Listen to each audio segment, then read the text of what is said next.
copain qui se promène un peu partout là. Et en fin de compte, il nous quitte plus, il reste toujours avec nous. Bon, sauf cas exceptionnel où il voit des moutons au loin, donc à ce moment-là, il faut faire gaffe parce qu'il part en courant. Et ben, je peux pas trop faire ce que je veux non plus parce qu'il me suit partout.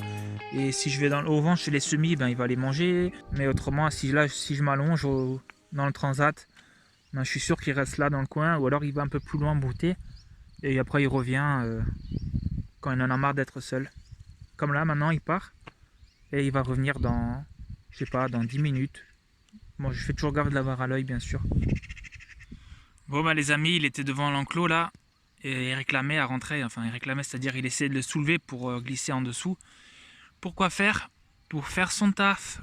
Donc, qu'est-ce que j'ai fait? Je l'ai mis dans l'enclos. Et voilà, il nous mange les ronces. C'est pas beau ça? Après, là, les ronces, vous voyez qu'elles reprennent de plein gré le petit bout qui va pas faire grand chose face à tout ça. Mais bon, il aura des copines quoi bientôt.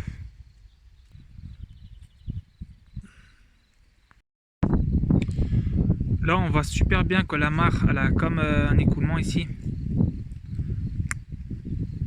De quoi plus tard peut-être faire un espèce de vrai fossé proprement. Faire un petit ruissellement vers là-bas, vu que le terrain il est en pente, et faire plusieurs petites mares. Voilà, on verra, c'est des projets à développer. Et là, on voit super bien que les poules, en fait, elles passent leur tête et elles mangent l'herbe. En fait, une poule, je pensais pas au début avant de prendre des poules, mais ça adore l'herbe, hein, ça adore manger l'herbe. Et là, donc c'est leur première partie de l'enclos, le point de départ, on va dire. Et on peut voir que là, franchement, elles ont bien fait leur taf. Les ronces, elles ont vraiment du mal à repousser. Par contre, là-bas, vu qu'elles y vont moins souvent, ben, on voit quand même tout de suite la différence. Et là, pour la petite info, c'est mon petit banc 4G. Donc c'est bizarre, mais c'est un des seuls endroits où j'ai de la 4G correctement. Donc c'est mon petit post vidéo YouTube. Et notre aubépine qui est en train de... où les fleurs sont en train de faner. Donc franchement, il était vraiment beau en fleurs. Il y avait vraiment des pollinisateurs de partout. On les entendait vraiment bourdonner.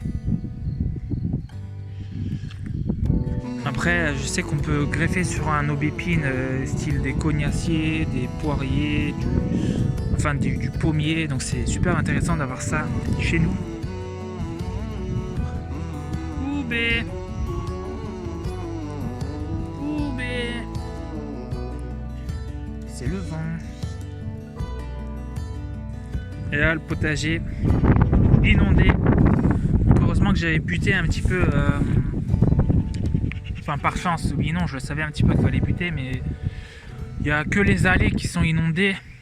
Là, les pommes de terre, ça va, c'est. Bon, on commence à sortir là. Ils sont hors de l'eau.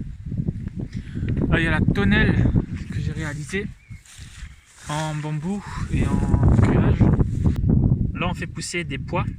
Donc, eux, par contre, ils ont l'air de bien démarrer. Après, on les a pas semés directement dans l'argile, on les a fait monter en godet et après, je les ai dépotés seulement ce week-end. Donc, ils vont monter à 1,40 m.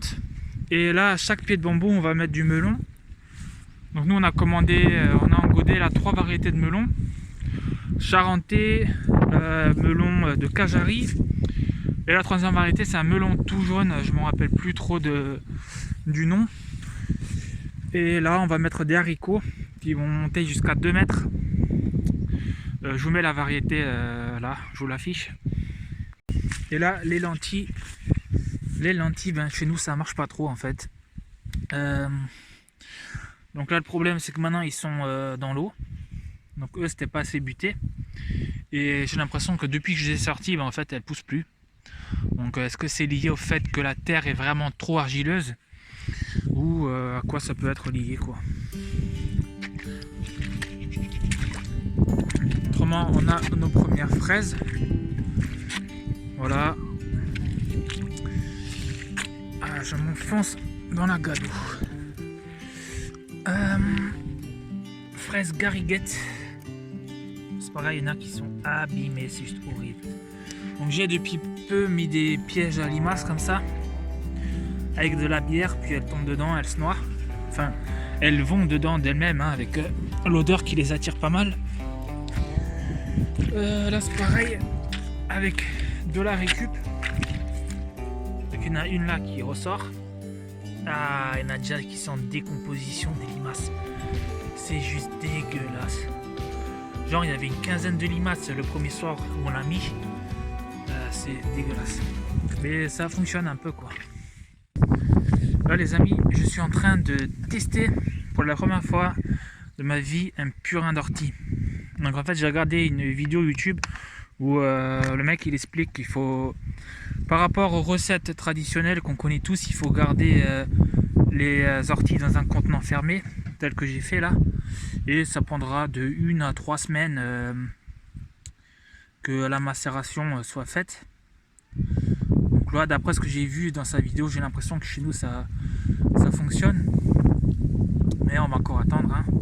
Puis on va diluer ça avec l'eau lorsqu'on arrosera les plants. Donc depuis qu'il y a ces pièges à limaces, il y a certains plants qui se régénèrent. Je trouve ça formidable. J'ai aussi ajouté de la cendre dans notre petit barbecue. Et là par contre, la courge pépo quoi. Franchement, je mets là une conserve avec de la bière. Qu'est-ce qu'elle fait? Elle se fait dégommer quoi.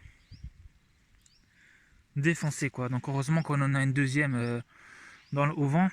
Et là regardez, un bébé limace.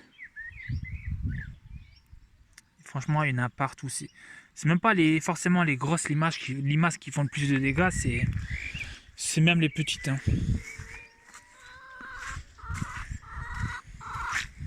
Bon,